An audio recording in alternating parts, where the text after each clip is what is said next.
আসসালামু আলাইকুম বন্ধুরা, আশা করছি তোমরা সবাই খুব ভালো এবং সুস্থ রয়েছো। আজকে আবারও পঞ্চমবারের মতো চলে এলাম 10 মিনিট স্কুলের অ্যাডমিশন প্রোগ্রামের উৎপাদন ব্যবস্থাপনা এবং বিপণন এই সাবজেক্টটির পঞ্চম লেকচার নিয়ে। ইতোমধ্যে তোমরা আমাদের অ্যাডমিশন প্রোগ্রাম সম্পর্কে অনেক কিছু জেনে গিয়েছো। আমাদের এই এক একটা স্লাইড বা লেকচারগুলা কিভাবে তৈরি করা সেই সম্পর্কেও তোমরা জেনে গিয়েছো, এবং আমি কে বা কেনই বা তোমাদের সাথে এত কথা বলতেছি সেটা সম্পর্কেও তোমরা জেনে গিয়েছো। কিন্তু যেহেতু পঞ্চম লেকচারে এসে পড়ছি, তাহলে আসো আরেকবার একটুখানি আমার ছোট্ট একটু ডেসক্রিপশনটা দিয়ে আজকের লেকচারটি শুরু করে দিই। আমি তারানা তারান্নুম রোশান বর্তমানে ঢাকা বিশ্ববিদ্যালয়ের মার্কেটিং ডিপার্টমেন্টে পড়াশোনা করছি। আর আমি মূলত এখানে রয়েছি তোমাদেরকে অ্যাসিস্ট করতে, যাতে তোমরা এই সাবজেক্টটিকে সুন্দরভাবে আয়ত্ত করতে পারো এবং অ্যাডমিশন টেস্টের জন্য নিজেকে প্রিপেয়ার করতে পারো। তাহলে আর কথা না বাড়িয়ে চলো আমরা আমাদের লেকচারটি শুরু করে দিই। এবং তার আগে আমি আমার ক্যামেরাটা অফ করে দিই, কারণ তোমরা জানো যে ক্যামেরাটা অফ করলে আমি একটু বেশি কমফোর্টেবল ফিল করে এবং তোমাদেরকে খুব সুন্দরভাবে আর একটু স্বাচ্ছন্দ্য বোধের সাথে পড়াতে পারবো। আর সেই সাথে আমি আমার এখানে যে পেন অপশনটা রয়েছে সেটা একটু অন করে দিলাম, যে যদি ইন কেস আমার দরকার পড়ে তাহলে আমি কিছু জায়গা আন্ডারলাইন করে বা কিছু জিনিস লিখে দিয়ে তোমাদেরকে আর একটু সাহায্য করতে পারি। তাহলে আমার ক্যামেরাটা আমি অফ করে দিলাম। আচ্ছা, ক্যামেরাটা অফ হয়ে গেল। এখন আসো শুরু করে দিই আমাদের লেকচারটি নিয়ে। তো যেহেতু আমি আগে বললাম আমরা পঞ্চম লেকচারে পৌঁছে গিয়েছি, তো পঞ্চম লেকচারে আমরা কি কি পড়বো সেটা একটু দেখি। নতুন পণ্যের উন্নয়ন প্রক্রিয়া, পণ্যের জীবনচক্র ও স্তরসমূহ। আচ্ছা, বেসিক্যালি এইখানে আমরা নতুন পণ্য কাকে বলে, নতুন পণ্যের উন্নয়নের প্রক্রিয়াটা কি হবে, পণ্যেরও যে জীবনচক্র থাকে সে জিনিসটা সম্পর্কে আমরা জানবো, এবং সেটার যে আবার স্তরও আছে সেই জিনিসগুলো সম্পর্কেও আমরা জানবো আজকের লেকচারটাতে।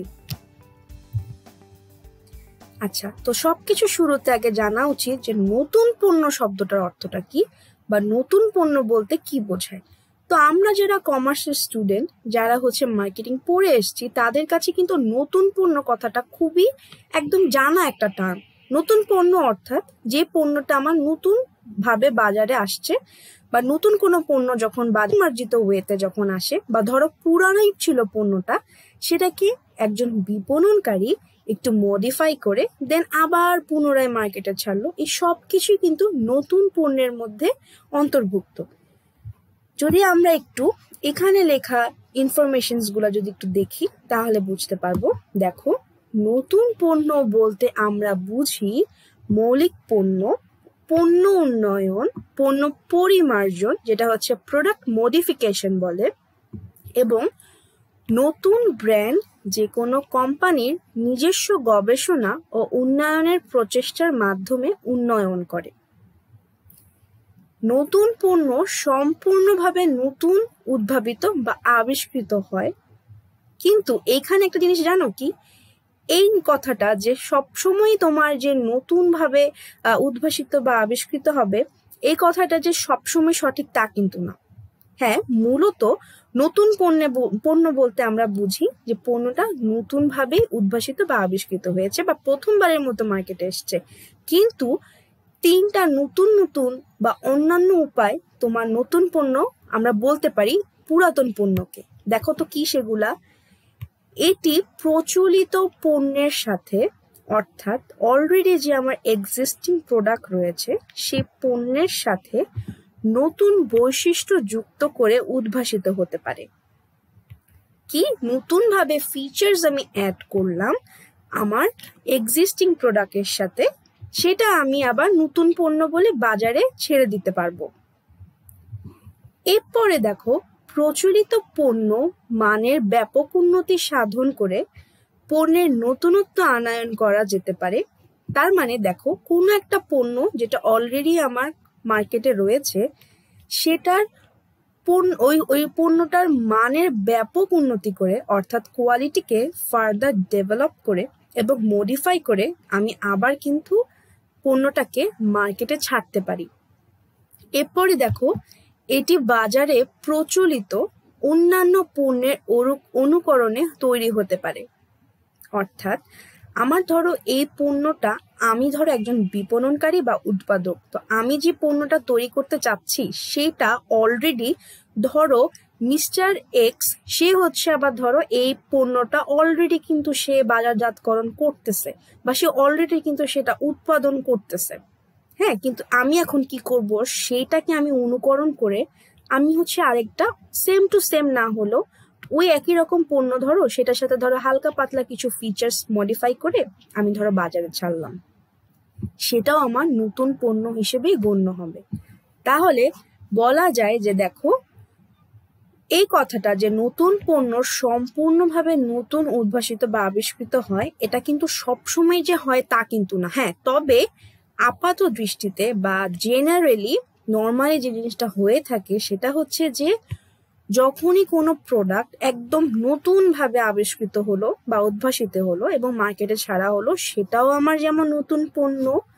আবার প্রচলিত পণ্যের সাথে নতুন বৈশিষ্ট্য যুক্ত করে যদি আমি মার্কেটে প্রোডাক্ট ছাড়ি, সেটাও আমার নতুন পণ্য। আবার প্রচলিত পণ্য মানের ব্যাপক উন্নতি সাধন করে আমি পণ্যের মধ্যে নতুনত্ব আনলাম, তাহলে সেটাও কিন্তু আমার নতুন পণ্য বলেই গণ্য হলো। আবার দেখো, এটি ধরো বাজারে প্রচলিত অন্যান্য পণ্যের অনুকরণে তৈরি হওয়া একটা পণ্য ধরো, সেটাও কিন্তু নতুন পণ্যের মধ্যে গণ্য হবে। আশা করছি নতুন পণ্য সম্পর্কে তোমাদের এখানে কনফিউশন থাকবে না।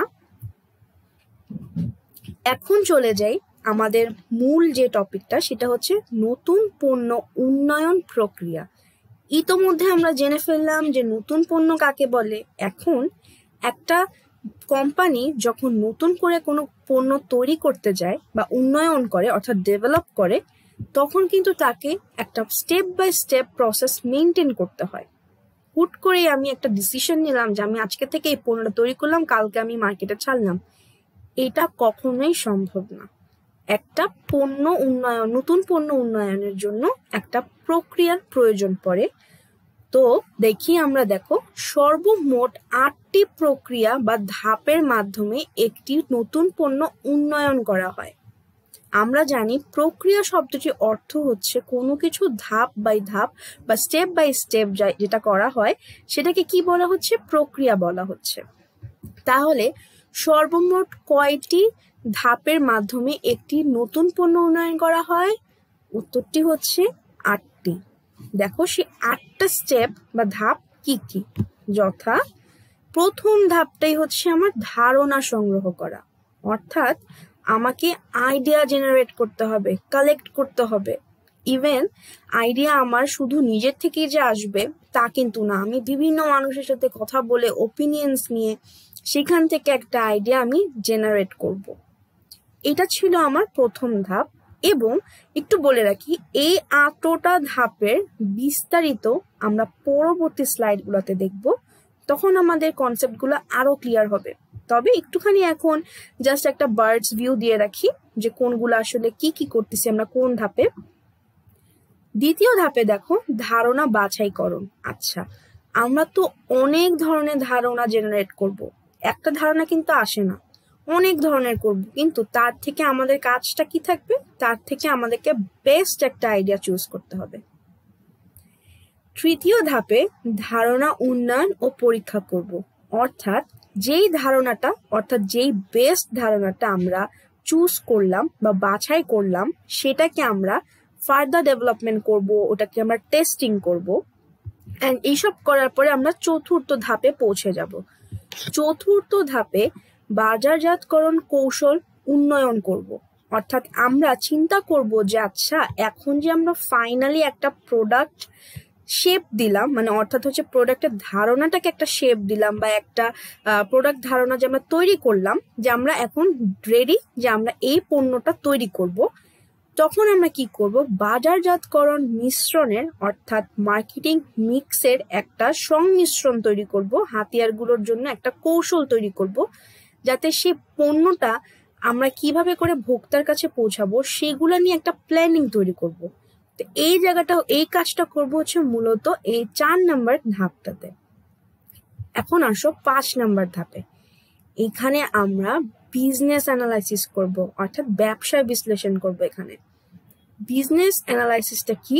এখানে আমরা দেখব যে আমরা এই যে আইডিয়া জেনারেট করলাম, সেখান থেকে একটা বেস্ট আইডিয়া চুজ করলাম, সেটাকে অনেক ধরনের ডেভেলপমেন্ট দিলাম, টেস্টিং করলাম। তারপর আমি চিন্তা করলাম যে এইখানে আমি মার্কেটিং মিক্সটাকে কিভাবে মিক্স করব এই পণ্যটার সাথে, নতুন পণ্য ধারণাটার সাথে। এখন আমি চিন্তা করলাম, এই যে আমি পণ্যটার কথা চিন্তা করতেছি বা ভাবলাম যে আমি এই পণ্যটা তৈরি করব, আদৌ কি এই পণ্যটা আমার কোম্পানির জন্য প্রফিটেবল, বা আমি কতটুকু সেল করতে পারবো এই পণ্যটা, বা ধরো যে আমার ফাইন্যান্সিয়াল কন্ডিশনটা কি রকম ডেভেলপ হবে এই প্রোডাক্টটা মার্কেটে দেওয়াতে। এবং এই ধরনের নানান ধরনের ব্যবসায়িক বিশ্লেষণ আমরা পঞ্চম ধাপটাতে করব। এরপরে যদি আমরা দেখি যে যা যা আমরা চিন্তা করলাম সেই অনুযায়ী ওই নতুন পণ্যটা আসলে আমার ব্যবসায়ের জন্য লিকুইডিটিভ বা প্রফিটেবল বা হচ্ছে তোমার লাভজনক, তখনই আমরা 6 নাম্বার স্টেপে আসব। না হলে আমরা তখনই ওই ধারণাটা বাদ দিয়ে নতুন করে আবার 1 নাম্বার স্টেপে চলে যাব এবং আবার ধারণা সংগ্রহ শুরু করব। সরি। আচ্ছা, এরপর দেখো 6 নাম্বারে গিয়ে আমি যদি দেখি যে না, 5 নাম্বারে আমার ব্যবসা বিশ্লেষণ করার পর আমি দেখলাম যে পণ্যটা আমার জন্য প্রফিটেবল, তখন আমি 6 নাম্বার স্টেপে এসে পড়বো এবং পণ্যটা ফাইনালি আমি ডেভেলপ করে ফেলবো, যেটা আমি আগে চিন্তা করে রাখছিলাম। জাস্ট ডেভেলপ করলাম, করা শেষ, প্রোডাক্ট আমার তৈরি, একদম হাতে আছে প্রোডাক্টটা। এখন আমি কি পুরাটাই চট করে সবগুলা, মনে করো আমার কাছে এখন 10 লাখ পিস আছে সেই প্রোডাক্টটার, তা আমি কি পুরাটা এখন মার্কেটে ছেড়ে দিব? যদি সেটা বিক্রি না হয়, যদি সেটা গ্রহণযোগ্যতা না পায় ভোক্তাদের কাছে, বা ভোক্তাদের ফিডব্যাকটা কি থাকে, এগুলো তো আমাকে জানতে হবে। এর জন্য আমি সেই 10 লাখ পিস একবারে বাজারে না ছেড়ে আমি যেটা করলাম, ওখান থেকে অল্প কিছু সংখ্যক প্রোডাক্টস আমি পরীক্ষামূলকভাবে বাজারজাতকরণ করলাম। মানে আমি এখানে টেস্টিং এর জন্য পাঠালাম, কাস্টমার টেস্টিং এর জন্য। ওখানে গিয়ে যদি আমি দেখি যে প্রোডাক্টের ফিডব্যাক, অর্থাৎ কাস্টমার ফিডব্যাক খুবই পজিটিভ, মানে সবাই আমার প্রোডাক্ট খুব পছন্দ করছে, তখন আমি ফাইনালি 8 নাম্বার এবং লাস্ট স্টেপে যাব, যেটা হচ্ছে বাণিজ্যিকীকরণ অর্থাৎ কমার্শিয়ালাইজেশন। মানে আমি তখন পূর্ণরূপে একদমে আমার প্রোডাক্টসগুলো আমি মার্কেটে ছেড়ে দিলাম এবং আমি আমার ব্যবসা একদম সুন্দরভাবে চালানো শুরু করলাম। প্রোডাক্টসগুলো দিয়ে আমি কন্টিনিউয়াসলি ভোক্তাদের সন্তুষ্টি বিধান করতে চেষ্টা করতেছি, অ্যান্ড দেন হচ্ছে তোমার ফাইনালি সবকিছু শুরু হয়ে গেল। কিন্তু দেখেছো, আমরা কিন্তু চাইলেই একটা চট করে প্রোডাক্ট তৈরি করে মার্কেটে ছাড়তে পারি না। কত লম্বা একটা স্টেপ, এবং এগুলা কিন্তু খুবই, প্রত্যেকটা স্টেপই কিন্তু অনেক সময় সাপেক্ষের ব্যাপার। এরপরেও আমরা চেষ্টা করি যাতে প্রত্যেকটা স্টেপ সুন্দরভাবে পার করতে পারি, যাতে একটা সাকসেসফুল বাজারজাতকরণ আমরা করতে পারি। তো চলো এর পরের স্লাইডগুলোতে আমরা এই 8টা ধাপের একটা সংক্ষিপ্ত হলেও কিছু আইডিয়া চলো নিয়ে আসি। পদক্ষেপ 1 বা ফার্স্ট স্টেপটা আমার ছিল ধারণা সংগ্রহ। এই ক্ষেত্রে দেখো আমরা কি করব, নতুন পণ্য ধারণা সংগ্রহের বিভিন্ন উৎস রয়েছে। কোম্পানিকে অনেকগুলো ধারণা সংগ্রহ ও প্রক্রিয়াজাত করতে হয় সেই উৎসগুলো থেকে। অর্থাৎ আমার কোম্পানির বা আমার কিন্তু ডিফারেন্ট সোর্সেস থাকে যেখান থেকে আমি আইডিয়াগুলা কালেক্ট বা জেনারেট করতে পারি। মূলত 2 ধরনের উৎস বা সূত্র থেকে ধারণা সংগ্রহ করতে হয়। যদিও আমার কাছে অনেকগুলো সোর্স থাকে, সে সবকটা সোর্সকে যদি আমি একদম সবকিছু চিন্তা ভাবনা করে যদি 2টা মেজর সোর্স হিসেবে কাউন্ট করি, তাহলে একটা হবে আমার অভ্যন্তরীণ সূত্র, একটা হবে বাহ্যিক সূত্র। অভ্যন্তরীণ সূত্রগুলো একদমই শর্টকাটে মনে রাখো, উইদিন দ্য অর্গানাইজেশন যেগুলা জেনারেট হয়, অর্থাৎ অর্গানাইজেশনের ভিতর থেকে যেই সব তথ্যগুলো তুমি পেয়ে থাকো বা আইডিয়াসগুলো তুমি পেয়ে থাকো।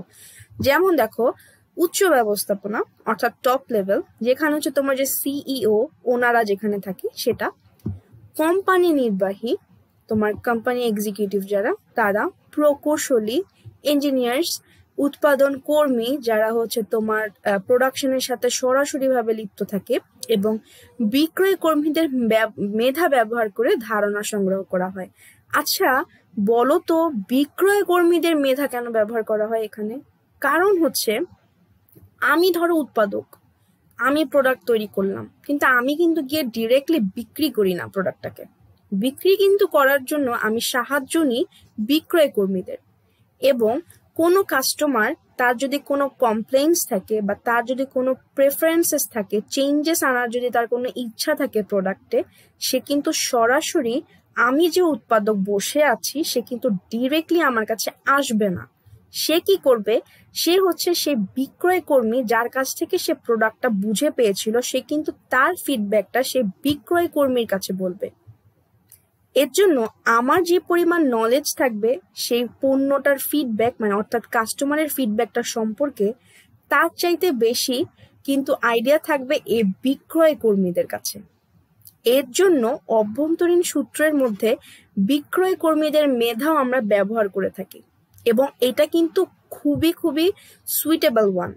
অ্যান্ড এটা কিন্তু অনেক কি বলা যায় এই কথাটাকে, যে ধরো বিক্রয় কর্মীদের মেধাটা ব্যবহার করে তুমি কিন্তু বাকি যেখান থেকে যা ইনফরমেশন পাবা তার চেয়ে বেশি কিন্তু তুমি পাবা বিক্রয় কর্মীদের মেধা থেকে, কারণ তারা সরাসরি জড়িত থাকে কাস্টমারদের সাথে।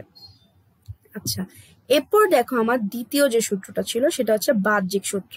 কথাটা উত্তর এটা হচ্ছে, তুমি একদম ইজিলি মনে রাখতে পারো যে আউটসাইড দ্য অর্গানাইজেশন যে আইডিয়াগুলো তুমি পেয়ে থাকো, যেমন দেখো গ্রাহক মানে কাস্টমার, প্রতিযোগী কম্পিটিটরস, পরিবেশক ও সরবরাহকারীরা মানে যারা তোমার সাপ্লায়ার্স।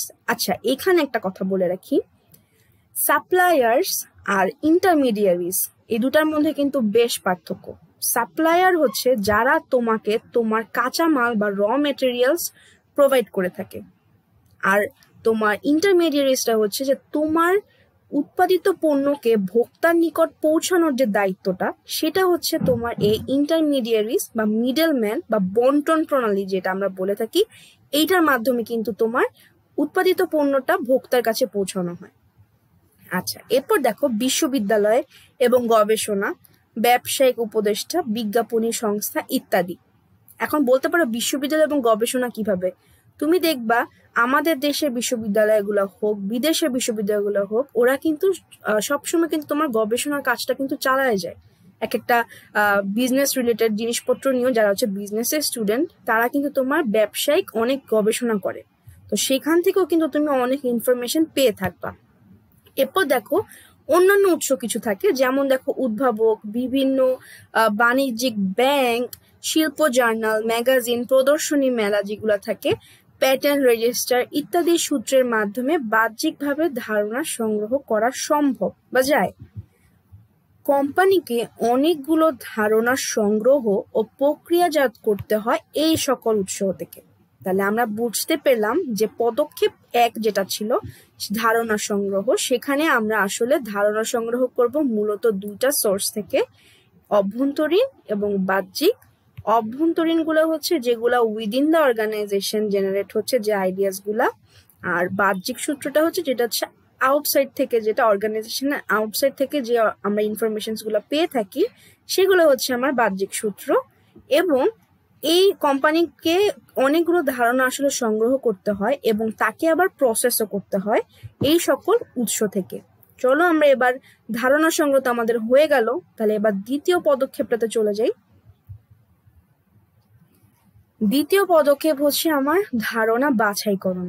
অর্থাৎ আমার মাথায় এখন অনেকগুলো আইডিয়াস আছে, আমি কি এখন সবগুলাই কি আমি এখন ফুলফিল করে ফেলবো? না, কিন্তু ওখান থেকে আমি খারাপগুলা বাদ দিয়ে একটা বেস্ট ওয়ান চুজ করব। দেখো ঠিক তাই বলছে, যথাশীঘ্র সম্ভব খারাপ ধারণাগুলোকে বাদ দিয়ে ভালো ধারণাগুলোকে চিহ্নিতকরণের কাজকে বলা হয় ধারণা বাছাইকরণ। নিম্নলিখিত বিষয়গুলোর প্রতি লক্ষ্য রেখে ধারণা বাছাই করতে হয়। এখানে তোমার কিছু 6টার মতো বিষয় লেখা আছে, এগুলাকে আমরা ফোকাস করব এবং এগুলা ফোকাস করিয়ে আমরা ধারণাটা বাছাই করব। চলো দেখিনি এগুলা কি। লক্ষ্য স্থির বাজার, অর্থাৎ আমার টার্গেট মার্কেট কোনটা, আমি কি আমার পণ্যগুলা ভোক্তার জন্য তৈরি করতে যাচ্ছি নাকি শিল্প পণ্যের জন্য?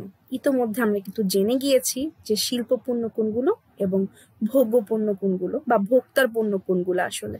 আচ্ছা, এখন তারপর দেখো প্রতিযোগিতা, বাজারের আকার, আমার বাজার কি বড় না ছোট? পণ্য মূল্যটা আমার আসলে কেমন হওয়া উচিত? আমার টার্গেট মার্কেট যারা, তাদের সবকিছু চিন্তা করে কিন্তু আমার পণ্য মূল্য নির্ধারণ করতে হবে।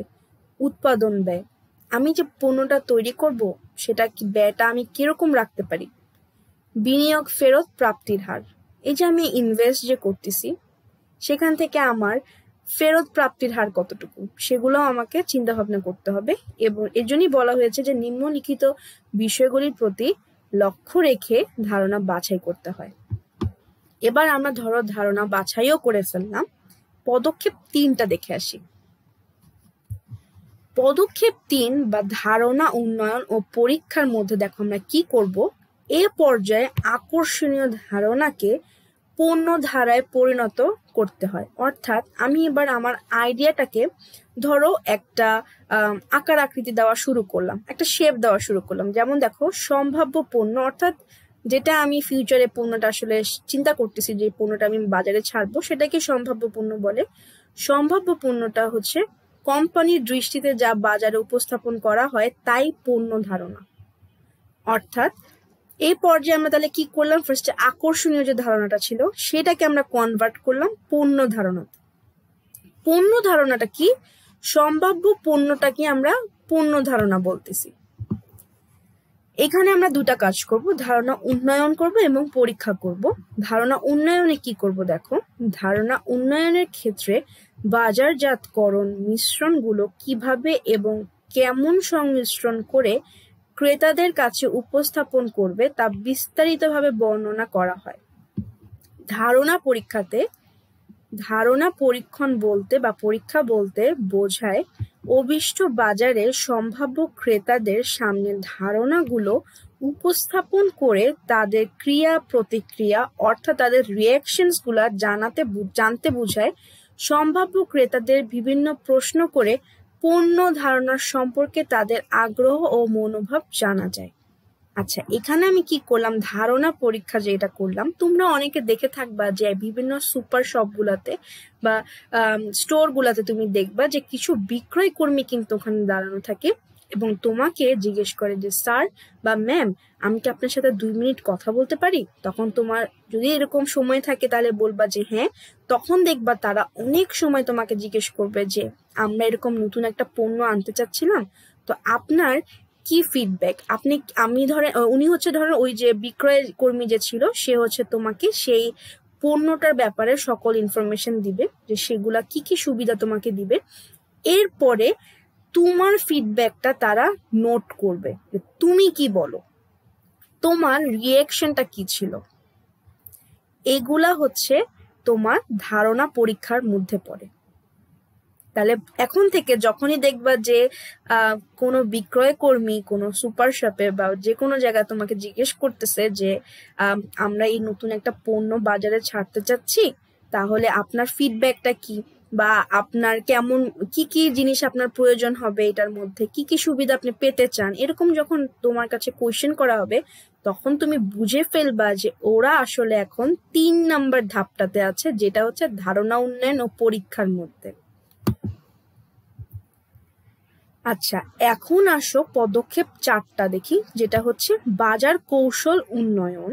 এখানে কি হয় দেখো, পূর্ব ধারণাগুলো থেকে সর্বোত্তম ধারণা খুঁজে পাওয়ার পর প্রারম্ভিক বাজারজাতকরণ কৌশলের নকশা প্রণয়ন করা হয়। অর্থাৎ এখানে আমি একটা ওপেনিং মার্কেটিং এর টেকনিক ড্রাফট করবো, আসলে মানে প্ল্যানিং করব যে আমি কিভাবে আমার মার্কেটিং স্ট্র্যাটেজি গুলাকে সাজাতে পারি।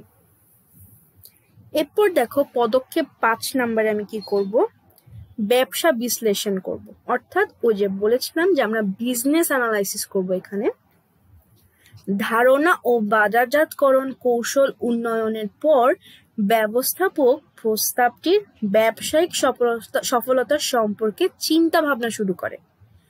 আমি তো ব্যবসা করতে নামছি সাস্টেইন করার জন্য মার্কেটে, প্রফিট আর্ন করার জন্য মার্কেটে। এর জন্য আমি যেই পণ্যই তৈরি করি না কেন, আমার কিন্তু টার্গেট থাকবে একটাই, যে অবশ্যই সেটা যাতে প্রফিটেবল হয় এবং সেই সাথে যাতে আমি আমার কাস্টমারের চাহিদাগুলো মিট আপ করতে পারি। আচ্ছা, এখন দেখো ফিলিপ কটলারের মতে, ফিলিপ কটলারকে সেটা আমরা জানি, যাকে হচ্ছে বাজারজাতকরণ বা বিপণন বা মার্কেটিং এর জনক বলা হয় বা অভিভাবক বলা হয়। ফিলিপ কটলারের মতে পূর্ব ধারণাটি যদি ব্যবসায় বিবেচনায় আকর্ষণীয় বা লাভজনক না হয়, তাহলে এই পর্যায়ে ধারণাটি বাদ দিতে হবে। অর্থাৎ এই যে আমরা বাজার কৌশল উন্নয়ন করলাম বা তার আগে যে পণ্য ধারণা তৈরি করলাম, সবকিছুই যে তৈরি করলাম, তো এর পরবর্তীতে যখন আমরা ব্যবসা বিশ্লেষণ করব, তখন যদি দেখি যে না, প্রোডাক্টটা আসলে প্রফিটেবল না, সেই মুহূর্তেই আমাদের এই ধারণাটা কিন্তু বাদ দিয়ে দিতে হবে। অর্থাৎ সেই পণ্য ধারণাটা বাতিল আমাদের এখানে। এরপর দেখো, আর যদি ভাইস ভার্সা, আসলে যদি দেখো যে না, পণ্যটা আসলে আকর্ষণীয়, তাহলে কিন্তু আমরা কন্টিনিউ করব পরের স্টেপগুলোতে। এই পর্যায়ে ব্যবস্থাপনাকে সঠিক সিদ্ধান্তে পৌঁছানোর জন্য নিম্নোক্ত বিষয়গুলো বিশেষভাবে বিশ্লেষণ করতে হবে। যেমন দেখো, কি কি জিনিস আমরা দেখব?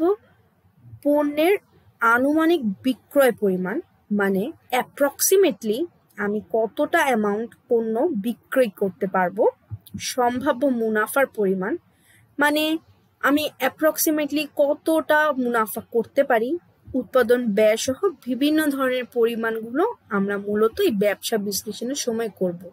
তো যদি আমরা দেখি যে না, আমার আসলে সেই পণ্যের ধারণাটা হচ্ছে লিক্রেটিভ, তখন আমরা নেক্সট স্টেপগুলোতে যাব। আর যদি দেখি যে না, আমার বরঞ্চ লস হতে পারে, তখন আমরা সেটা এখানেই বাদ দিয়ে দিব। তো চলো আমরা এখন ধরে নিলাম যে না, আমার সেই পণ্যের ধারণাটা হচ্ছে ঠিক ছিল, ওটা হচ্ছে আমাকে অবশ্যই মুনাফা অর্জন করতে সাহায্য করবে। সেই সাথে এই জন্য আমরা পরের স্টেপে চলো দেখে ফেলি কি আছে এখানে। দেখো কি, আচ্ছা এটা হচ্ছে 6 নাম্বার পণ্য উন্নয়ন হবে। এটা ভুল, এটা হবে পদক্ষেপ 6, অর্থাৎ পণ্য উন্নয়ন। যেহেতু আমার আগেরটা ছিল 5, তাহলে এটা তো তোমরা দেখি বুঝতে পারতেছো যে এখানে এটা হবে 6। আচ্ছা, এখন দেখো 6 নাম্বার পদক্ষেপটা কি? পণ্য উন্নয়ন। এখানে কি হবে? যদি কল্পিত বস্তুটি ব্যবসায়িক বিশ্লেষণে উত্তীর্ণ হয়, তখন এটা পণ্য উন্নয়নের ধাপে যাবে। গবেষণা ও উন্নয়ন বিভাগ এক্ষেত্রে কল্পিত বস্তুটির আলোকে একটি বাস্তব পণ্য উন্নয়ন করবে।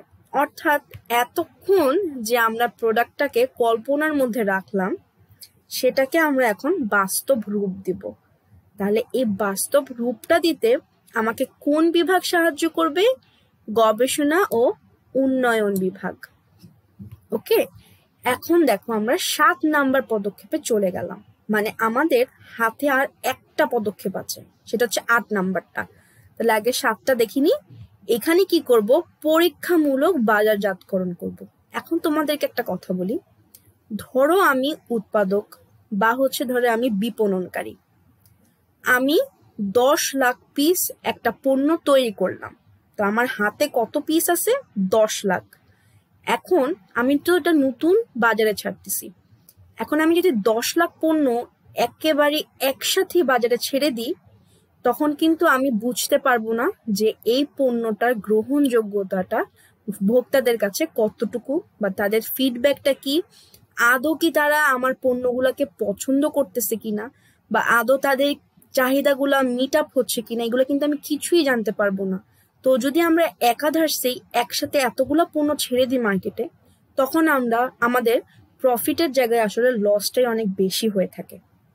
এর জন্য এখানে আমরা একটা টেস্টিং এর কাজ করব। মানে হচ্ছে আমি তোমার অল্প কিছু পণ্য বাজারে ছাড়বো এবং রেগুলারলি কাস্টমার ফিডব্যাকটাকে নোট করব, যে কাস্টমার কিরকম ফিল করতেছে প্রোডাক্টটা ইউজ করে, বা তাদের প্রেফারেন্স গুলা কি ছিল, বা তাদের চয়েস কি, বা তারা কি কি মডিফিকেশন করতে চায়। এর জন্য একজন যে পারফেক্ট যে উৎপাদক হয়, বা যে একজন পারফেক্ট মার্কেটার, সে ইনিশিয়ালি কখনো একসাথে একটা বাল্ক অ্যামাউন্টের প্রোডাক্ট তৈরি করে না। সে প্রথমে কিছু স্যাম্পল টাইপ প্রোডাক্ট তৈরি করে এবং সেই স্যাম্পলগুলো বিনামূল্যে বা অল্প কিছু মূল্যের মাধ্যমে সে বাজারে ছাড়ে বিক্রয় কর্মীদের সাহায্যে। তখন ওই স্যাম্পলগুলা বা ওই অল্প দামের প্রোডাক্টগুলা ওই কাস্টমাররা কিনে ব্যবহার করে। তাদের ফিডব্যাকগুলা, তাদের যে মানে আমরা যে ইতিমধ্যে জানি ক্রেতা ভ্যালুটা বা হচ্ছে ক্রেতার সন্তুষ্টি, এগুলো হচ্ছে অ্যানালাইসিস করা হয় এই পর্যায়ে। যখন কোনো উৎপাদকগণ বা তোমার বিপণনকারী এটা দেখতে পারে যে না, যেটা আমরা স্যাম্পলগুলো ছাড়লাম বাজারে সেই পণ্যগুলো আসলে কাস্টমাররা পছন্দ করতেছে, তখন তারা একটা হিউজ অ্যামাউন্টের প্রোডাকশনে নেমে যায়।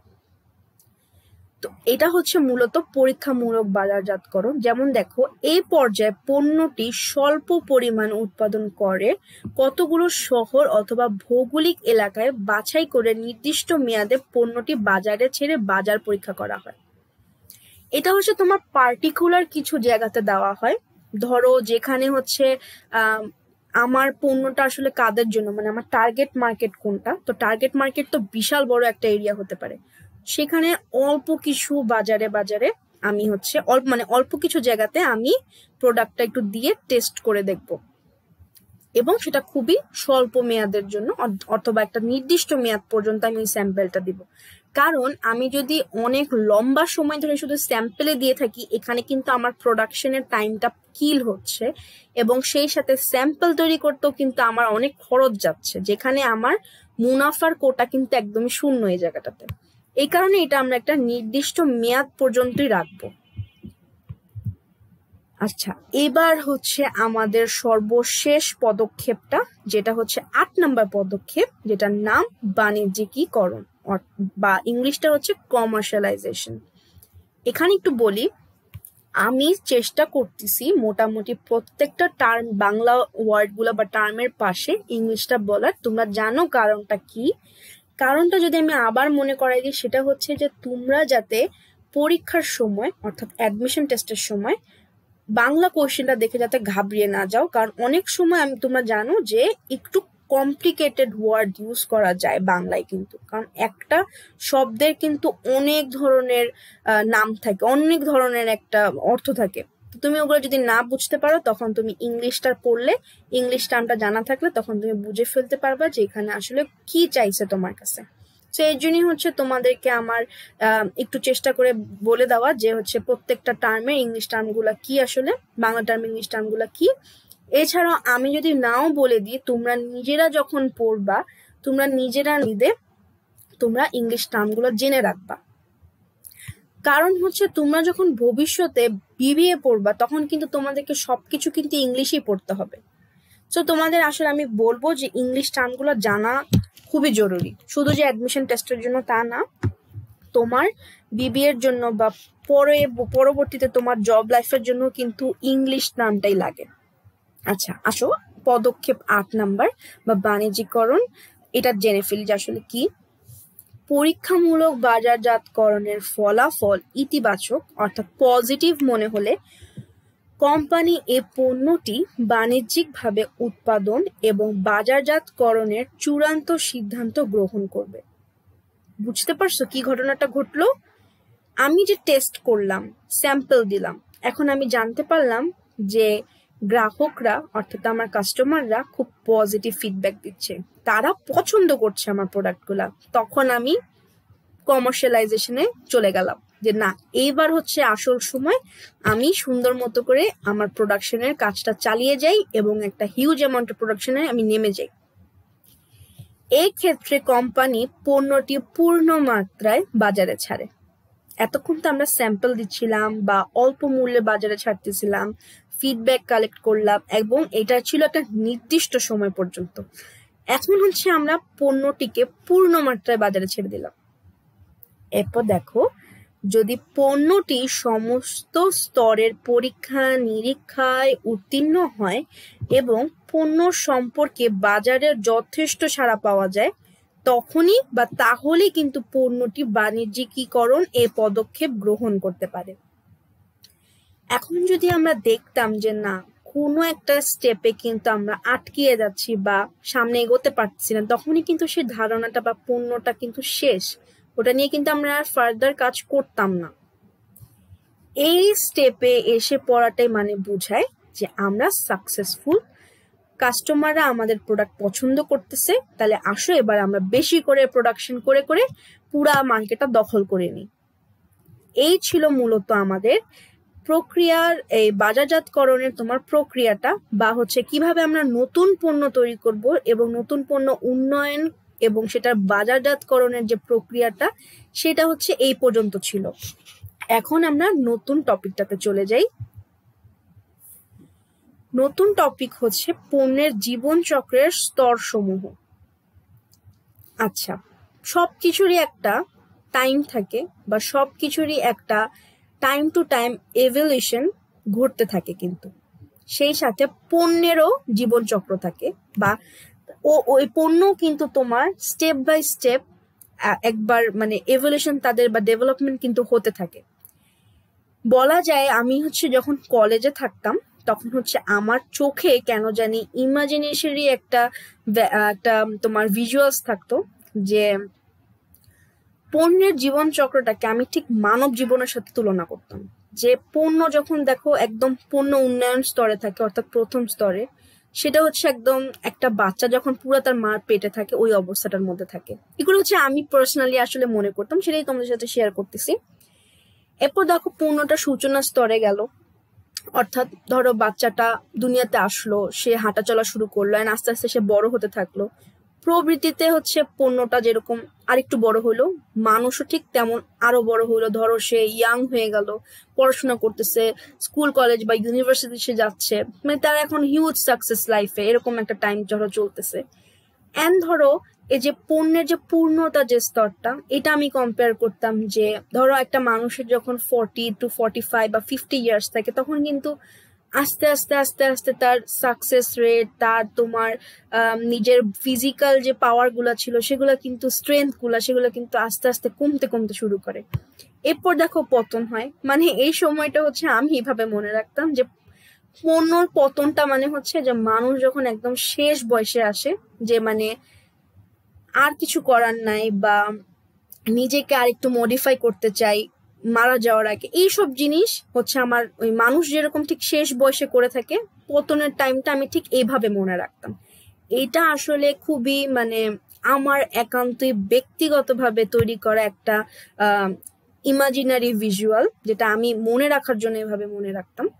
তো সেটাই তোমাদের সাথে শেয়ার করলাম আসলে। তো আসলে যদি আবার একটুখানি ফর্মাল ওয়েতে পড়াশোনাতে ফেরত যাই, তাহলে দেখো যে পণ্যের জীবন চক্রের স্তর সমূহের মধ্যে কি কি থাকে। আসলে তার আগে জানি যে এটা বলতে আসলে কি বোঝায়। পণ্যের জীবন চক্রের 5টি আসলে স্তর থাকে, এবং এই সকল স্তরে পণ্য বিক্রয়ের পরিমাণ ও মুনাফার হ্রাস বৃদ্ধি ঘটতে থাকে। আর মূলত এই স্তরগুলা একদম পণ্য শুরু থেকে, অর্থাৎ মার্কেটে আসা থেকে শুরু করে, বা তার ধারণা যে আমরা তৈরি করলাম সেখান থেকে শুরু করে, একটা পণ্য কিন্তু সারা জীবন চলবে, বছরের পর বছর চলতেই থাকবে তা কিন্তু হয় না। ইদার সে প্রোডাক্টটা ভ্যানিশ হয়ে যায় মার্কেট থেকে, আর নাহলে সে প্রোডাক্টটাকে ফার্দার মডিফিকেশনের মাধ্যমে নতুনত্ব আনা হয়। সো এইভাবে কিন্তু চলতে থাকে আসলে। তো এই জিনিসগুলি হচ্ছে আমরা পণ্যের জীবন চক্রের স্তর সমূহের মধ্যে আলোচনা করব। তো এর মধ্যে তো আমরা এই যে তোমাদেরকে যে আমার পার্সোনাল যে কথাগুলো বলতেছিলাম সেটার মধ্যে তো বলে ফেললাম যে এখানে 5 ধরনের স্তর আছে। তাও আরেকবার বলি। প্রথমটা হচ্ছে পণ্য উন্নয়ন, তারপর সূচনা, প্রবৃদ্ধি, পূর্ণতা এবং পতন। এই স্তরগুলার চলো একটু হালকা পাতলা ডেসক্রিপশন দেখি, বা এগুলা বলতে আসলে কি বোঝায় বা কোন স্তরে কি ঘটনা ঘটলো সেগুলো আমরা জানি। যেমন দেখো, পণ্য উন্নয়নে আসলে আমার কি কি থাকে। পণ্য উন্নয়নে মূলত শুরু হয়, বা পণ্য উন্নয়ন মূলত শুরু হয় কোম্পানি যখন নতুন পণ্য ধারণা খুঁজে পায় এবং উন্নয়ন করে তখন থেকে। পণ্য উন্নয়ন স্তরে বিক্রয়ের পরিমাণ শূন্য থাকে, কারণ তুমি তো এখানে মাত্র ধারণাটা খুঁজে পেলা এবং সেটাকে তুমি ডেভেলপ করতেছো। তুমি তো এখনো চিন্তাই করো না যে তুমি এটা মার্কেটে ছেড়ে দিবা বা বিক্রি করবা বা মুনাফা অর্জন হবে। এই কারণে কোম্পানির পণ্য উন্নয়নের এই স্তরে কোম্পানির বিক্রয়ের পরিমাণ শূন্য থাকে। এরপর দেখো, কোম্পানির বিনিয়োগ বাড়তে থাকে, কারণ হচ্ছে তুমি যেহেতু পণ্য উন্নয়ন করতেছো, তোমার কিন্তু অনেক ডেভেলপমেন্টাল কাজ করতে হচ্ছে এখানে সেই পণ্যটাকে উন্নয়ন করার জন্য। এই জন্য তোমার কিন্তু ইনভেস্টমেন্ট এখানে বাড়তেই থাকে।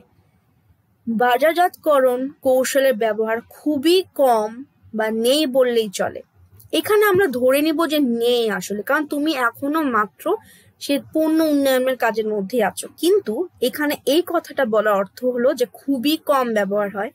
এটা আমি তোমাকে যদি বুঝাই, যেমন দেখো, আমরা যখন মার্কেটে 7 নাম্বার পদক্ষেপে যেটা জানছিলাম যে মার্কেটে আমরা কমার্শিয়ালাইজেশনের আগে 7 নাম্বার পদক্ষেপে অল্প কিছু প্রোডাক্ট কিন্তু মার্কেটে ছাড়ি, অ্যান্ড ওটার সম্পর্কে কিন্তু খুবই অল্প পরিমাণের ভোক্তারা কিন্তু জানতে পারে এই প্রোডাক্টটা সম্পর্কে। তাছাড়াও এবার চিন্তা করো, তুমি ধরো উৎপাদকগণ বা ধরো তুমি বিপণনকারী, তো তুমি কিন্তু তোমার বাসাতে বা আত্মীয় স্বজনদের সাথে কিন্তু ওই প্রোডাক্টের ব্যাপারে কিছু হলেও কথা বলবা, আর তোমার আত্মীয় স্বজনরাও কিন্তু তোমার একজন ভোক্তা। এই কারণে বাজারজাতকরণ কৌশলের ব্যবহার পণ্য উন্নয়ন এই স্তরে খুবই কম বা নেই বললেই চলে। যেহেতু খুবই লিমিটেড, এই জন্য আমরা ধরে নিলাম যে আসলে ওইরকম ভাবে হয়ই না। নেক্সট স্তরটা দেখো কি, সূচনা, অর্থাৎ এখানে ইন্ট্রোডিউস করলাম আমরা প্রোডাক্টটাকে। দেখো কি হয়, এই স্তরে ভোক্তারা পণ্য সম্পর্কে অবহিত আসলে থাকে না। কিন্তু দেখো কি ঘটবে, প্রাথমিক পর্যায়ে বিক্রয় খুব ধীর গতিতে বৃদ্ধি পায়। মানে একবারে কিন্তু সব ভোক্তারা কিন্তু আমার প্রোডাক্টটা সম্পর্কে জানে না, কিন্তু অল্প অল্প একটা দুইটা করে স্টেপ বাই স্টেপ সবাই জানতে জানতে এইভাবে আস্তে আস্তে প্রাথমিক পর্যায়ে বিক্রয় খুব ধীর গতিতে বৃদ্ধি পেতে থাকে। উচ্চ মাত্রায় বন্টন প্রচারমূলক ব্যয় হয়। যেহেতু আমার ভোক্তারা এখনো পরিপূর্ণভাবে অবগত না আমার প্রোডাক্ট সম্পর্কে, এর জন্য আমি কি করব, অনেক হাই লেভেলের বা উচ্চ মাত্রায় বন্টন প্রচারমূলক কাজ করব। অর্থাৎ আমি মিডলম্যান বা ইন্টারমিডিয়ারিসদেরকে ধরবো, যেন তারা আমি যে উৎপাদক বা বিপণনকারী আমার কাছ থেকে প্রোডাক্টটা নিয়ে ভোক্তার কাছে যাতে পৌঁছে দিতে পারে। পণ্যের মূল্য এক্ষেত্রে বেশি থাকে। তোমরা একটা জিনিস একদম প্র্যাকটিক্যালি চিন্তা করো, এখন যে বর্তমানে আইফোন 12 বের হলো, এটার প্রাইসটা তুমি চিন্তা করো এখন কত বেশি, কারণ এটা নতুন বের হলো, একদম সূচনা স্তরে আছে কিন্তু বলতে পারো। এখন একদম আস্তে আস্তে আস্তে আস্তে আস্তে কিন্তু এটা ডেভেলপমেন্ট হচ্ছে, এবং এই কারণে এখন কিন্তু এটার ভয়ঙ্কর প্রাইস। ঠিক এইভাবে কিন্তু তোমার আইফোন 6s বা 6 যখন ছিল, এগুলোর প্রাইস কিন্তু একটা সময় অনেক বেশি ছিল, কিন্তু এখন একবার চিন্তা করো তো, তুমি মাত্র 30-35 বা এরকম একটা আশেপাশের অ্যামাউন্টের মধ্যে কিন্তু এই মোবাইলটা পেয়ে যাচ্ছ, আইফোন 6s বা 6টা, কারণ ওগুলো এখন পুরান হয়ে গেছে। এই জন্য বলা হয় যে সূচনা স্তরে যখন পণ্য মার্কেটে প্রথম প্রবেশ করে, ওই টাইমে সে পণ্যে উচ্চ মাত্রায় মূল্য থাকে। এই স্তরে প্রতিষ্ঠান মুনাফা অর্জন করতে পারে না। আসলে কেন পারে না, কারণ বিক্রয় খুব ধীর গতিতে হয়। বিক্রি খুব ধীর গতিতে হয় কারণ এই স্তরে ভোক্তারা পণ্য সম্পর্কে পরিপূর্ণভাবে আসলে অবগত থাকে না। আর এই স্তরে তোমার এই যে উচ্চ মাত্রায় বন্টন প্রচারমূলক ব্যয় অনেক হয়ে থাকে।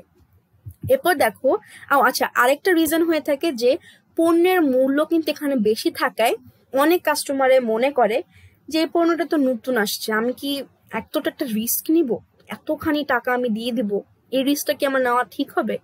সো এই কারণে কিন্তু এখানে মুনাফা অর্জন করতে পারে না কোম্পানি। প্রতিষ্ঠান বিনিয়োগ বৃদ্ধি পেতেই থাকে এখানে। সূচনাতে হলো তোমার সূচনার আগে যে স্তরটা ছিল আমার পণ্য ধারণা, সেখানেও আমার যেরকম বিনিয়োগ বৃদ্ধি পেতে থাকে, সূচনা স্তরে আমার বিনিয়োগ বৃদ্ধি পেতে থাকে কিন্তু, কারণ আমি কিন্তু এখনো কিন্তু ডেভেলপমেন্ট করতেছি আমার প্রোডাক্ট গুলাকে। প্রচারমূলক বেশি হওয়ায় পণ্যের মূল্য বেশি ধার্য হয়। এই যে আমরা বললাম যে এখানে তোমার পণ্যের মূল্যটা এক্ষেত্রে বেশি থাকে, কারণ এখানে আমার প্রচারমূলক কর্মকাণ্ড কিন্তু বেশি হয়ে থাকে। এক তো আমি বন্টন প্রণালীকে অনেক লম্বা করতেছি, যাতে উৎপাদক থেকে তোমার ভোক্তা একদম খুব সরাসরি যাতে প্রোডাক্ট গুলা পায়। এই কারণে আমি একটা বিস্তৃত চ্যানেলও তৈরি করতেছি, ওখানে আমার তোমার খরচটা কিন্তু অনেক বেড়ে যাচ্ছে। সেই সাথে দেখো প্রচারমূলক কাজ করতেছি, কারণ আমার কিন্তু ভোক্তাদেরকে অবগত করতে হবে নতুন যে পণ্যটা বাজারে আসছে সেটা সম্পর্কে।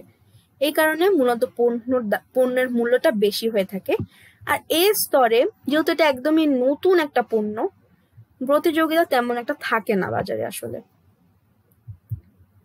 এরপর দেখো প্রবৃদ্ধি।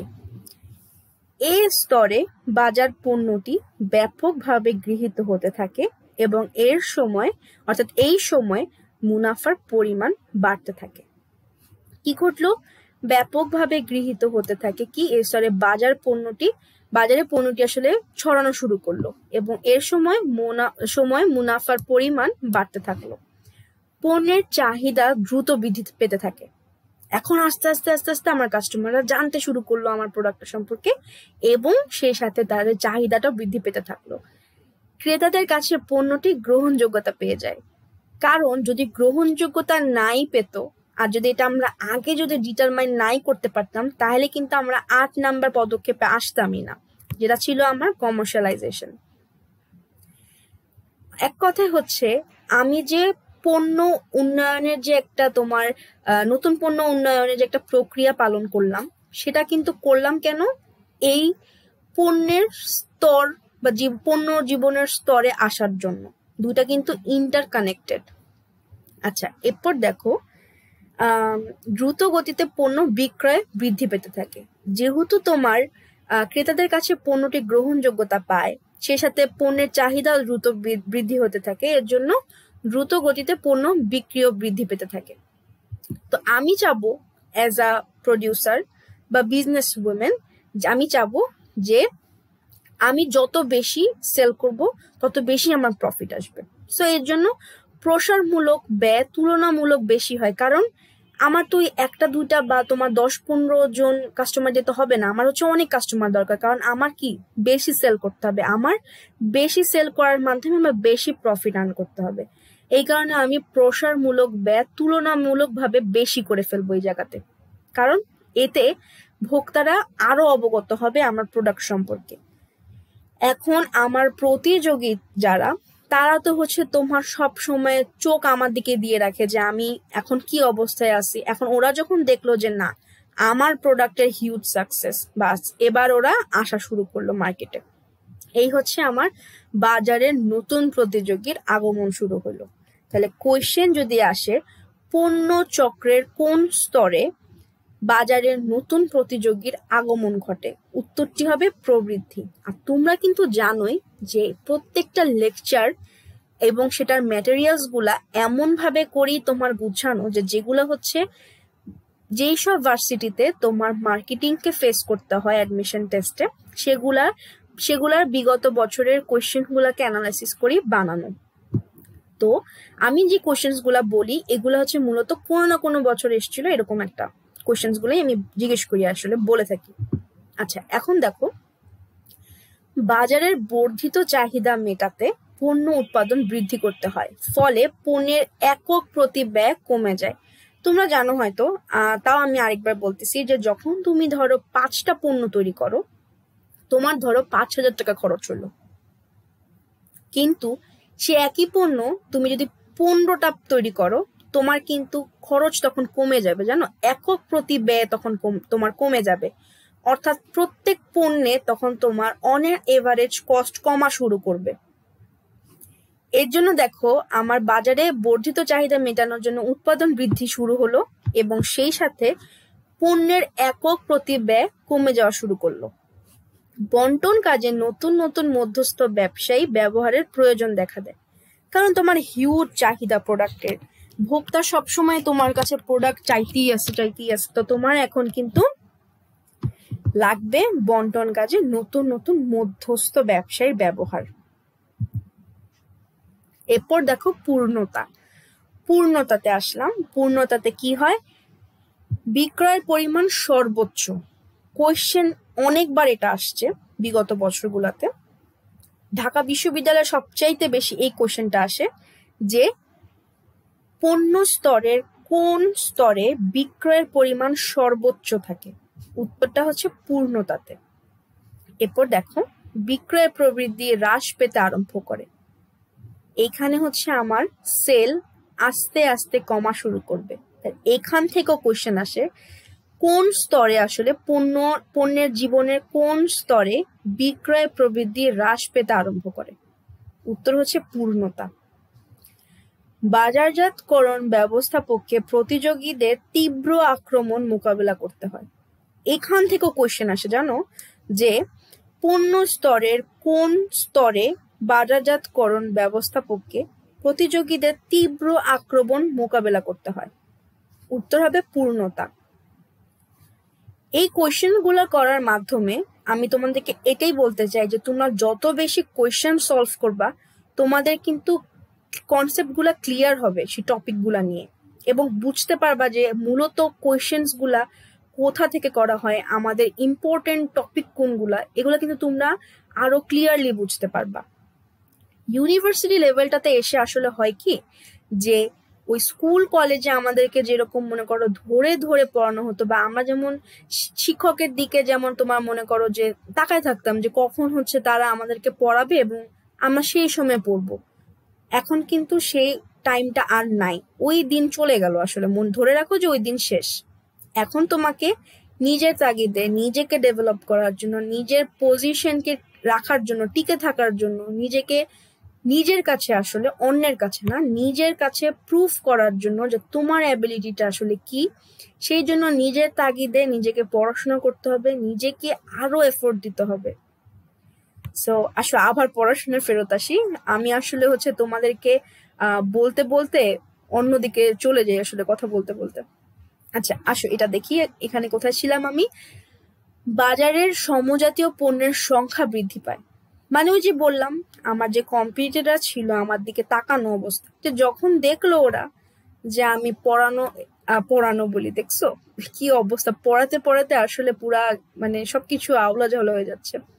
আচ্ছা দেখো, যখন ওরা দেখলো যে আমার পণ্য বাজারে অনেক সাকসেসফুল, তখন তারা কি করলো, ঠিক সেম টাইপের প্রোডাক্ট মার্কেটে ছাড়া শুরু করলো। আচ্ছা এখন মনে হতে পারে যে কম্পিটিটররা তো আসলে খুব খারাপ, আসলে কিন্তু না, জানো সবসময় কম্পিটিটর যারা তাদেরকে বেস্ট ফ্রেন্ডস মনে করবা, তারা কিন্তু তোমাকে হেল্প করতেছে ফার্দার ডেভেলপমেন্ট করার জন্য। সো এই জন্য ওরা কিন্তু আসলে খারাপ না, ওরা কিন্তু পজিটিভ আসলে তোমার জন্য। আচ্ছা এখন দেখো, এই স্তরে প্রতিষ্ঠান উৎপাদন ক্ষমতার পরিপূর্ণ ব্যবহার করে, মানে তোমার প্রোডাকশন ক্যাপাসিটির একদম হাইয়েস্ট পিক লেভেলটা ওরা ইউজ করে থাকে। সাধারণত পূর্ণতার স্তর দীর্ঘস্থায়ী হয়ে থাকে। এখান থেকে একটা কোয়েশ্চেন আসে যে পূর্ণ চক্রের স্তরে, জীবন চক্রের স্তরে সাধারণত পূর্ণতার স্তর দীর্ঘস্থায়ী হয়ে থাকে কোন স্তরে? উত্তর হচ্ছে পূর্ণতা। এটা হচ্ছে সবচেয়ে লং টাইম ধরে চলতে থাকে। প্রতিষ্ঠান ব্যয় বৃদ্ধির ফলে মুনাফা হ্রাস পেতে থাকে। এখানে কিন্তু আমার খরচ বাড়া শুরু করলো, সো মুনাফা কিন্তু আমার এই শুরু হলো হ্রাস পাওয়া।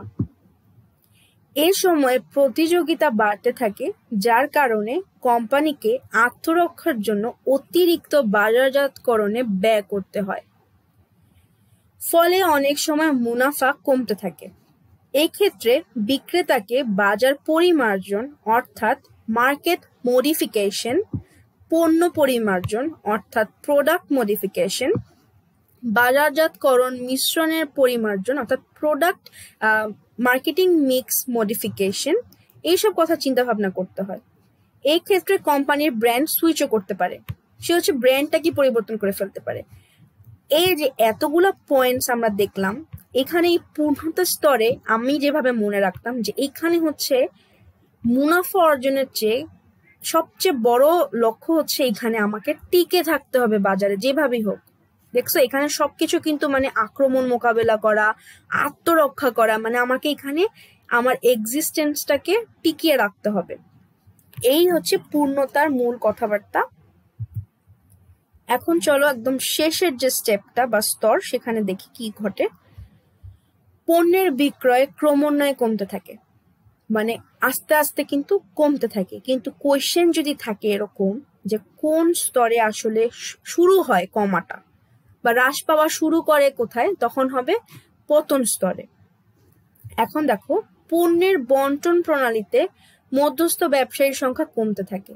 এখন যেহেতু তোমার বিক্রয় কমা শুরু করলো, তাহলে এখন তুমি আস্তে আস্তে মধ্যস্থকারীকেও কমায় ফেলবা, কারণ যত বিস্তৃত তোমার বন্টন প্রণালী থাকবে বা চ্যানেল থাকবে, ততই কিন্তু খরচ তোমার বাড়তেছে। পতন স্তরে গিয়ে যেহেতু বিক্রয় ক্রমান্বয়ে কমা শুরু করে, এর জন্য আমরা বন্টন প্রণালী থেকে মধ্যস্থ ব্যবসায়ীর সংখ্যা কমাতে থাকবো। এরপর দেখো প্রতিযোগীর সংখ্যাও কমতে থাকে। প্রতিযোগীরা যখন দেখলো যে আমার যে প্রোডাক্টগুলো ছিল সেগুলা এখন সেল কমা শুরু করলো, ওরা কিন্তু এখন একটা আন্দাজ করতেছে যে আচ্ছা এই কোম্পানির প্রোডাক্ট এখন যেহেতু সেল কম হচ্ছে, তার মানে আর অল্প কিছু দিনের মধ্যে আমার এই প্রোডাক্টগুলো, যেগুলো যে সমজাতীয় প্রোডাক্ট যে ওরা আনলো, মানে আমার কোম্পানির মতনই যে প্রোডাক্টগুলো ওরা মার্কেটে লঞ্চ করলো, ওরা এখন মনে করতেছে তাহলে আমার আস্তে আস্তে সেই পণ্যটা বাজার থেকে উঠায় ফেলা উচিত বা অন্য পণ্য নিয়ে কাজ করা উচিত। এর জন্য প্রতিযোগীর সংখ্যা এখানে কমতে থাকে। অন্যান্য খরচ কমিয়ে পণ্যের মূল্য ধার্য করা হয়। যেহেতু এখানে বিক্রয় করাটা অনেক টাফ হয়ে যায় প্রোডাক্টগুলোকে, এর জন্য একজন উৎপাদক বা বিপণনকারী সর্বোচ্চ চেষ্টা করে যে কি করলে তার প্রোডাক্টগুলো সেল হয়ে যাবে। এর জন্য সে অন্যান্য ব্যয়গুলা কমায়। সে তখন কি করে, পণ্যের মূল্যটাকে কমায় আনার চেষ্টা করে। কারণ আমাদের হচ্ছে কাস্টমারদের বা কনজিউমারদের কিন্তু একটা জিনিস মাথায় থাকে সবসময়, যে প্রোডাক্টের দাম যখনই ফল করে তখন কিন্তু তারা ওটা কিনতে আরো বেশি আগ্রহী হয়ে ওঠে। এরপর দেখো পণ্য থেকে আসা মুনাফা শূন্যের কোটায় ধাবিত হয়, মানে একটা পর্যায়ে গিয়ে একদম জিরো হয়ে যায় প্রফিটটা। এটাই হচ্ছে পতনের মেইন মানে কথাটা থাকে এইটাই, যে পণ্য থেকে আসা মুনাফা শূন্যের কোটায় ধাবিত হয়। এবং এখান থেকে কিন্তু কোয়েশ্চেনও হয় যে পণ্য স্তরে বা জীবন স্তরে বা চক্রের কোন স্তরে পণ্য থেকে আসা মুনাফা শূন্যের কোটায় ধাবিত হয়। উত্তর হবে পতন। এই ক্ষেত্রে কোম্পানির দুর্বল বা অলাভজনক পণ্যগুলো চিহ্নিত করে তাদের উৎপাদন বন্ধ করে দিতে পারে বা পণ্যটিকে বাজার থেকে তুলে নিতে পারে। এখন একজন বিপণনকারী দুটা কাজ করতে পারে। একটা হচ্ছে যে প্রোডাক্টগুলোতে সে হচ্ছে প্রফিট করতে পারতেছে না, তখন সে করবে কি, সে প্রোডাক্টগুলো প্রডিউস করাই বন্ধ করে দিবে, আর না হলে সেগুলোকে মার্কেট থেকে তুলে নেবে। এরপর দেখো এই ক্ষেত্রে কোম্পানি হারভেস্টিং ও মিল্কিং পদ্ধতি ব্যবহার করতে পারে। এখানে আমরা দুইটা নতুন টার্মের সম্পর্কে জানতে পারবো। দেখো হারভেস্টিং আর একটা হচ্ছে মিল্কিং। হারভেস্টিংটা হচ্ছে একটা পণ্য তোমার যখন সে বাজারে ছাড়লো, সেটাতে কিন্তু তোমার অনেক খরচ হয়। তো পতন স্তরে গিয়ে যখন দেখা যায় যে সেই পণ্যটা আর বেশি বিক্রয় হচ্ছে না বা মুনাফা একদমই কমে যাচ্ছে, একদম শূন্যের কোটায় নেমে আসে, তখন হচ্ছে একজন উৎপাদক বা হচ্ছে একজন বিপণনকারী তখন কিন্তু সেই প্রোডাক্টটার রিলেটেড যতগুলো খরচ থাকে সে কিন্তু এই খরচগুলো আস্তে আস্তে একদম কমায় ফেলে ওই প্রোডাক্টটা রিলেটেড, যেটা হচ্ছে অলাভজনক বা কম বিক্রয় হয় যেটা, সেইটাকে বলা হয় হারভেস্টিং। আচ্ছা, এবার মিল্কিংটা বলি, তার আগে একটু বলিনি, আমরা কলেজ লেভেলে যারা ফাইন্যান্স পড়ছি বা যারা এসএসসি তে যারা ফাইন্যান্স পড়ছিলাম, তারা কিন্তু জানো যে ফাইন্যান্সের কিছু প্রিন্সিপাল আছে। সেটার মধ্যে একটা ছিল আমার পোর্টফোলিও বা ডাইভার্সিফিকেশন। মানে হচ্ছে একজন বিজনেসম্যান কখনোই হচ্ছে একটা প্রজেক্ট নিয়ে পড়ে থাকে না, সে হচ্ছে রিস্কটাকে ডাইভার্সিফাই করার জন্য সে হচ্ছে এক বা একাধিক না, মোর দেন ওয়ান সে হচ্ছে প্রজেক্টে ইনভেস্ট করে। ঠিক সেম ওয়েতে এই প্রিন্সিপালটা অনুযায়ী একজন বিপণনকারী বা উৎপাদক কখনো একটা পণ্য নিয়ে পড়ে থাকে না, সে সেই সাথে অন্যান্য পণ্য বাজারে ছেড়ে দেয়, যাতে একটা পণ্য যদি বাই চান্স আমার প্রফিট নাও আনতে পারে, অপোজিট পণ্যগুলা দিয়ে যাতে অ্যাটলিস্ট মার্কেটে তারা সাস্টেইন করতে পারে। মিল্কিংটা হচ্ছে কি, মিল্কিংটা হচ্ছে যে তোমার ধরো যে প্রোডাক্টটা তুমি মার্কেটে ছাড়লা, সেই পণ্যটাতে তোমার প্রফিট আসতেছে না, কিন্তু সেই সাথে কিন্তু তোমার অন্যান্য পণ্যগুলা মার্কেটে রয়েছে অলরেডি, সেখান থেকে যেগুলা থেকে তুমি প্রফিট পাও ওইখান থেকে একটা অ্যামাউন্ট টাকা তুমি তুলে রাখবা, তুলে তুমি ট্রাই করবা যেই পণ্যটা আসলে বর্তমানে এখন অলাভজনক অবস্থাতে আছে বা বিক্রি কম হচ্ছে, কিন্তু তুমি একটা অনুমান করতে পারলা অনেক কিছু বিশ্লেষণ করে যে এটা ভবিষ্যতে তোমাকে প্রফিট দিবে। ওই পণ্যগুলোতে তুমি ওই যে পণ্যতে তোমার প্রফিট হয়েছিল সেই টাকা যে তুমি উঠায় রাখলা, ওই টাকাটা তুমি এই পটেনশিয়াল প্রফিটেবল যে প্রোডাক্টগুলা সেখানে তুমি ইনভেস্ট করবা, সেগুলাকে মডার্নাইজ করবা, সেগুলাকে মডিফিকেশনে আনবা, সেগুলাকে তুমি আরো সুন্দরভাবে চেঞ্জেস এনে ভোক্তার কাছে আবার পাঠাবা, অর্থাৎ বাজারে তুমি আবার ছেড়ে দিবা এগুলা। এইটা হচ্ছে আমার মিল্কিং পদ্ধতি। তাহলে আমি আশা করব যে হারভেস্টিং এবং মিল্কিং পদ্ধতি সম্পর্কে তোমরা বুঝে ফেলছো। এরপর দেখো, এই ক্ষেত্রে কোম্পানি বিকল্প হিসেবে অলাভজনক পণ্যটিকে প্রতিষ্ঠানের কাছে, এখানে হচ্ছে অন্য প্রতিষ্ঠানের কাছে বিক্রি করে দিতে পারে। এখন আমি দেখলাম যে আমার যে মার্কেটিং স্ট্র্যাটেজিস গুলো আছে বা আমি যেভাবে বিজনেস করতে পছন্দ করি সেই অনুযায়ী আমার যে পণ্যটা অলাভজনক অবস্থাতে আছে বা যেগুলো আমি বিক্রি করতে পারতেছি না, ঠিক সেম পণ্যটাই যদি আমি অন্য কোনো কোম্পানির কাছে দিই যাদের মার্কেটিং স্ট্র্যাটেজিটা ভালো, তখন তারা সেই পণ্যটাকে কিন্তু চালাই ফেলতে পারবে। তা আমি করলাম কি, টাকাগুলা সুন্দর মতো আটকায় না রেখে আমি সেল করে দিলাম প্রোডাক্টটা সেল করে দেওয়ার অর্থ হচ্ছে যে আমি এই পণ্যের যে গুডউইলটা বাজারে আছে এটা আমি ছেড়ে দিলাম অন্য কোম্পানির কাছে। সো এই একটা কাজ আমি করতে পারি পতন স্তরে। এই ছিল আমাদের মূলত পণ্যের জীবন চক্রের স্তর সমূহগুলো। এখন চলে আসলাম আমার সবচাইতে ফেভারিট পার্ট প্রত্যেকটা লেকচারের, সেটা হচ্ছে মগজ ধুলাই।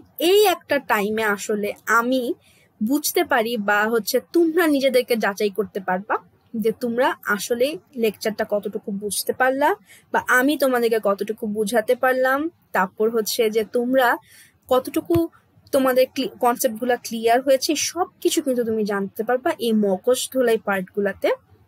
এখানে যদিও খুব বেশি কোয়েশ্চেন্স থাকে না, বা যেগুলো থাকে সেগুলো খুবই ইম্পর্টেন্ট। এবং আমি বলবো যে তোমরা কিন্তু শুধু এতটুকু কোয়েশ্চেনের উপর ডিপেন্ডেন্ট থাকবা না, তোমরা কিন্তু, আমি বারবার বলতেছি, প্রিভিয়াস ইয়ার্স এর কোয়েশ্চেন্স গুলা বেশি বেশি প্র্যাকটিস করবা এবং সম্ভাব্য কিছু প্রশ্নমালা পাওয়া যায় সেগুলাও পড়বা, যে আসতে পারে সামনে, ওগুলাও কিন্তু পড়বা। আচ্ছা, মগজ ধুলাই কোশ্চেনের এই পার্টটা তোমরা আসলে জানো কি করতে হয়। এখানে তুমি মূলত ভিডিওটাকে পজ করবা, এরপরে একটা খাতা নিয়ে উত্তরগুলো লিখে ফেলবা, এরপরে আবার তুমি হচ্ছে ভিডিওটাকে রিট্রিভ করে উত্তরগুলা মিলাই দেখবা যে কয়টা হলো। যদি একটাও না হয় তাও কোনো টেনশনের কারণ নাই, আবার পড়বো আমরা, আবার হচ্ছে তোমরা বই পড়বা, সবকিছু মিলাই আবার যখন এক্সারসাইজ গুলা দেখবা আর কোয়েশ্চেন যখন আরো আরো বেশি বেশি করে তুমি সলভ করবা, তখন দেখবা যে তোমার এই মগজ ধুলাই পার্ট গুলা কেন যে কোনো কোয়েশ্চেন তুমি খুব ইজিলি অ্যান্সার করতে পারতেছো। সবসময় আসলে কনফিডেন্ট থাকবা যে হোক বা না হোক আমি অ্যান্সার করে দিই। তো চলো এখন তাহলে তোমরা এটাকে পজ করো, করে খাতার মধ্যে লিখে ফেলো উত্তরগুলা। আশা করতেছি যে তোমরা ইতোমধ্যে পজ করে এগুলাকে লিখে ফেলছো। চলো উত্তরগুলো আমরা একটু দেখে নিই। প্রথম কোশ্চেনটা তাহলে আগে দেখি, পণ্য জীবন চক্রের কোন স্তরে কোম্পানির ব্র্যান্ড পরিবর্তন করার সিদ্ধান্ত নিতে পারে? উত্তর দেখো, দ্বিতীয় স্তর দেখো, পণ্যের জীবন চক্রের কোন স্তরে মুনাফার পরিমাণ শূন্যের কোটায় ধাবিত হয়? পতন স্তরে। এগুলো কিন্তু আমি পড়ানোর সময় তোমাদেরকে বলতেছিলাম কোয়েশ্চেন করে করে, কারণ এগুলো আমি জানি যে এগুলো হচ্ছে তোমার খুবই ইম্পর্টেন্ট কোয়েশ্চেন্স। আর এগুলো কিন্তু বেসিক আসলে তুমি যে মার্কেটিং এই সাবজেক্টটা তুমি জানো, এটা আমি তোমাকে কিভাবে মূল্যায়ন করব, এই বেসিক গুলা কিন্তু যাচাই করেই আমি তোমার মূল্যায়নটা করব। এরপর দেখো ৩ নাম্বার কোয়েশ্চেনটা, নতুন পণ্য উন্নয়নের কোন ধাপে একটি পণ্যের ব্যবসায়িক বা আর্থিক আকর্ষণীয়তা পরিমাপ করা হয়? ব্যবসা বিশ্লেষণ। অভীষ্ট বাজারে ক্রেতাদের সামনে নতুন পণ্যের ধারণাগুলো উপস্থাপন করে তাদের ক্রিয়া প্রতিক্রিয়া অর্থাৎ রিঅ্যাকশনস গুলা জানানোর চেষ্টাকে কি বলা হয়? ধারণা পরীক্ষণ। ৫ নম্বর কোয়েশ্চেন দেখো, নতুন পণ্য উন্নয়নের শেষ ধাপ কোনটি? উত্তর দেখো, বাণিজ্যিকীকরণ অর্থাৎ কমার্শিয়ালাইজেশন। আমি জানি যে তোমরা অধিকাংশ প্রত্যেকটা অ্যান্সার সঠিকভাবে দিতে পারছো, এবং যারা পারো নাই তাদের হতাশ হওয়ার কিছুই নেই, কারণ হচ্ছে আবার পড়বা, আবার যারা একবার পেরে যায় জিনিসটা তখন তারা মনে করে যে আমি তো পারি, তাহলে আমার আর পড়ার দরকার কি। কিন্তু যারা পারে না তারা কিন্তু বারবার চেষ্টা করে এবং তাদের কিন্তু সেলফ ডেভেলপমেন্টটা সবচাইতে বেশি হয়। আচ্ছা 6 নম্বরে দেখো, 6 নম্বর কোশ্চেনটিতে পণ্যের জীবন চক্রের কোন স্তরে পণ্যের বিক্রয় এবং মুনাফা দ্রুত গতিতে বাড়ে? প্রবৃদ্ধি স্তরে। 7 নম্বর কোশ্চেন দেখো, পণ্যের জীবন চক্রের কোন স্তরে এসে বিক্রয়ের প্রবৃদ্ধি কমতে থাকে? পূর্ণতা স্তরে। 8 নাম্বার কোশ্চেনটাতে যদি আমরা আবার দেখি, দেখো নতুন পণ্য উন্নয়নের সর্বপ্রথম ধারা হবে না, এটা হবে ধাপ কোনটি? ধারণা সৃষ্টিকরণ। 9 নাম্বার কোশ্চেনটা, পণ্যের জীবন চক্রের সূচনা স্তরের পরে কোন ধাপটি লক্ষ্য করা যায়? নতুন ধারণা সৃষ্টি। আচ্ছা এরপর দেখো, নতুন পণ্য উন্নয়ন প্রক্রিয়ার কোন স্তরে সৃজনশীল পদ্ধতিগুলো ব্যবহৃত হয়ে থাকে? নতুন ধারণা সৃষ্টি। ও আচ্ছা সরি, আমি এখানে একটা ভুল করে ফেলেছি, সেটা হচ্ছে যে আমি এখানে 9 নাম্বার যে কোশ্চেনটা ছিল পণ্যের জীবন চক্রের সূচনা স্তরের পরে কোন ধাপটি লক্ষ্য করা যায়, সেটা আমি ভুলে আসলে 10 নাম্বার উত্তরটি বলে ফেলেছি, সেটা আসলে হবে প্রবৃদ্ধি। আচ্ছা আসো, সে ভুলটা তখন শুধরানো হলো, তাহলে আবার কন্টিনিউ করি। সেটা হচ্ছে যে 11 নাম্বার কোশ্চেনে দেখো কি বললো, পণ্যের জীবন চক্রের কয়টি পর্যায় রয়েছে? 5টি, এটা আমরা সবাই জানি। আচ্ছা 12 নাম্বার কোশ্চেনটা দেখো, পণ্যের জীবন চক্রের কোন স্তরে পণ্য বাজারে ছাড়া হয়? উত্তর হচ্ছে সূচনা স্তরে। এবং সর্বশেষ কোশ্চেনটি হচ্ছে, পণ্য জীবন চক্রের প্রথম স্তরে বিনিয়োগকারীরা বিনিয়োগ কেন অনর্থ সরিয়ে ফেলে? এই স্তরে প্রতিযোগিতা ব্যাপক হারে বেড়ে যায় বলে। যেহেতু ব্যাপক হারে বেড়ে যায় প্রতিযোগিতা, এর জন্য হচ্ছে দেখো কি ঘটলো, বিনিয়োগকারীরা বিনিয়োগ অন্য জায়গাতে সরায় নেয়, কারণ ওরা ইনভেস্টাররা কিন্তু মনে করে তখন যে অনেক বেশি কম্পিটিশন বাড়তেছে, তাহলে তো মনে হয় এই পণ্যটা বাজারে এই কোম্পানিটা কিন্তু তাহলে সাস্টেন করতে পারবে না, এই কারণে তখন ইনভেস্টাররা অন্য কোথাও ইনভেস্ট করে দেয়। তাহলে এই ছিল আমাদের মূলত লেকচার নাম্বার 5, যেখানে আমরা জানলাম নতুন পণ্য কাকে বলে, নতুন পণ্যের ধারণার প্রক্রিয়াগুলো বা স্টেপগুলো, তারপর জানলাম পণ্যের জীবন চক্রের স্তরগুলো, এগুলো সম্পর্কে আমরা জানলাম। তাহলে এই ছিল আমাদের মূলত লেকচার 5-এর কন্টেন্টগুলো। সেই সাথে আমরা মগজ ধোলার পার্টটা করে নিজেকে যাচাই করলাম। তাহলে আজকের জন্য যদি আমি তোমাদের থেকে বিদায় নিই, এবং আমি আশা করি যে নেক্সট লেকচার অর্থাৎ লেকচার 6 পর্যন্ত তোমরা সবাই সুস্থ থাকবা এবং ভালো থাকবা, এবং সেই সাথে আমি আসলে খুবই কিউরিয়াস আবার হচ্ছে এবং ইন্টারেস্টেড অ্যাজ ওয়েল যে আবার কবে তোমাদের সাথে দেখা হবে, এবং সেই সাথে যাতে আমি লেকচার 6টা তোমাদেরকে আরো সুন্দরভাবে বুঝাতে পারি, সে আশা নিয়ে আজকের মতো লেকচার 5টা শেষ করছি। Hope to see you again. আল্লাহ হাফেজ।